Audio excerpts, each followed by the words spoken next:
এবারে কাজের কথায় আসি। আজকে আমরা ক্যাবিনেটে প্রথম ক্যাবিনেটে 6টা সিদ্ধান্ত নিয়েছি। আমরা কেন্দ্রীয় স্বরাষ্ট্র দপ্তর তথা বিএসএফ এর সীমান্ত সুরক্ষিত করার জন্য জমি ট্রান্সফার প্রক্রিয়া আমরা আজকে অনুমোদন দিলাম এবং আজ থেকেই ল্যান্ড ট্রান্সফার প্রক্রিয়া শুরু হবে। ভূমি ও রাজস্ব সচিব তাকে এবং মুখ্য সচিবকে দায়িত্ব দেওয়া হলো ৪৫ দিনের মধ্যে বিএসএফ এর প্রয়োজনীয় জমি হস্তান্তর সম্পূর্ণ করতে হবে, যা আমাদের কেন্দ্রীয় স্বরাষ্ট্রমন্ত্রী নির্বাচনের আগেই বলেছিলেন। এই কাজটা আজকে প্রথম ক্যাবিনেটে আমরা করলাম।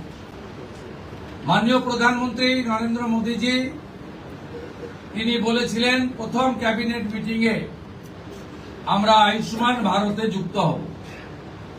আমরা আয়ুষ্মান ভারতে যুক্ত হলাম এবং সংশ্লিষ্ট দপ্তর কেন্দ্রীয় স্বাস্থ্য দপ্তরের সঙ্গে প্রয়োজনীয় যে এগ্রিমেন্ট অন্যান্য যে বিষয়গুলি রয়েছে সেটা স্বাস্থ্য সচিব, মুখ্যমন্ত্রীর দপ্তরের উপদেষ্টা এবং মুখ্য সচিব মিলিতভাবে অতি দ্রুত সম্পন্ন করবেন। অর্থাৎ আজ থেকে মাননীয় প্রধানমন্ত্রী ঘোষিত পশ্চিমবাংলার মানুষের প্রতি যে কমিটমেন্ট আজকে ভারতীয় জনতা পার্টির ক্যাবিনেট সেটা সম্পূর্ণ করল। এর সাথে সাথে প্রধানমন্ত্রী জন আরোগ্য যোজনা, প্রধানমন্ত্রী ফসল বীমা যোজনা ক্রপ ইন্স্যুরেন্স, প্রধানমন্ত্রী স্কুলস ফর রাইজিং ইন্ডিয়া পিএমশ্রী, প্রধানমন্ত্রী বিশ্বকর্মা, বেটি বাঁচাও বেটি পড়াও, প্রধানমন্ত্রী উজালা যোজনা 3.0 এবং অন্যান্য কেন্দ্রীয় স্কিম বা সেন্ট্রাল গভর্নমেন্ট স্পন্সর স্কিম আমরা যুক্ত হওয়ার সিদ্ধান্ত নিলাম।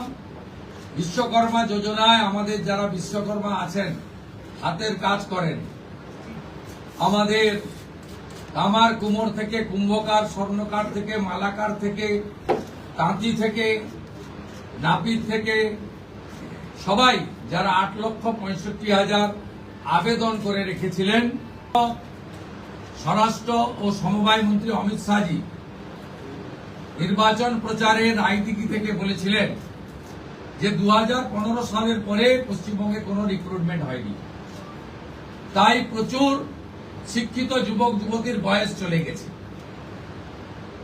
5 বছর এক্সটেনশন মানে আবেদনের বয়সের ঊর্ধ্বসীমা ক্যাবিনেট মঞ্জুর করলো।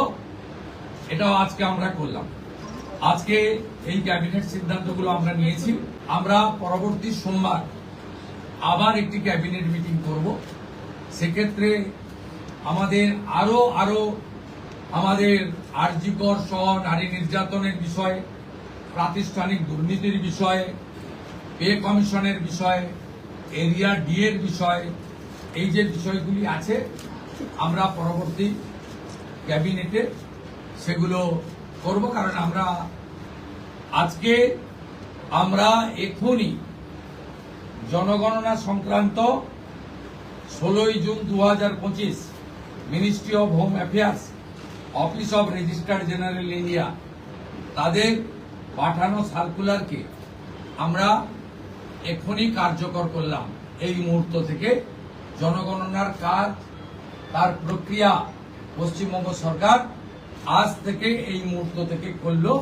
এটি প্রশাসনিক নির্দেশে হলো। সবচেয়ে বড় যে অভিযান ছিল আপনাদের দুর্নীতির বিরুদ্ধে, সবচেয়ে বড় অভিযান ছিল, সেটা নিয়ে কোনো সিদ্ধান্ত হলো? আমি আপনাকে বলেছি, প্রাতিষ্ঠানিক দুর্নীতি, মহিলা নির্যাতন, পে কমিশন, এরিয়া ডি, এগুলো নিয়ে নেক্সট ক্যাবিনেটে গুরুত্ব সহকারে আমরা ক্যাবিনেটে আনবো। নেক্সট মানডে হবে। আমাদের কিছু পেপার ওয়ার্কের প্রয়োজন আছে।